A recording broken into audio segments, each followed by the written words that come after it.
సరిగ్గా కొన్ని సంవత్సరాల క్రితం రాజస్థాన్ నుంచి ఇక్కడే ఢిల్లీకి నాన్న ఆర్మీ లీవ్లో వచ్చారు. ఇక్కడి నుంచి మేము హైదరాబాద్ రావడం జరిగింది. అక్కడి నుంచి నా నా స్టోరీ అంతా సినిమాలు వీటికి వచ్చిన తర్వాత ఈరోజు అంటే చిన్నప్పటి నుంచే నేను ఆర్మీ సెక్టర్లో అక్కడ పెరిగినప్పుడు ఈ కులం మతం ప్రాంతం అనే ఇది వచ్చేది కాదు సార్. అక్కడ ఓన్లీ దేశం కోసం పోరాడే వాళ్ళు అదే ఆలోచనతో ఉండేవాళ్ళు.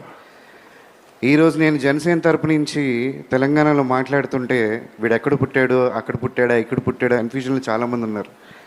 ప్రాంతీయ అంటే ఏ ప్రాంతంలో పుట్టాను అనే దానికంటే ఆ బాధ కంటే మా నాన్నగారు ఒక సోల్జర్ అయ్యి ఉండి దేశం కోసం పనిచేసినప్పుడు ఏ రోజు ఏ ప్రాంతం కోసం నేను పనిచేస్తున్నాను, ఏ కులం కోసం పనిచేస్తున్నాను అని ఎప్పుడూ ఆలోచించలేదు.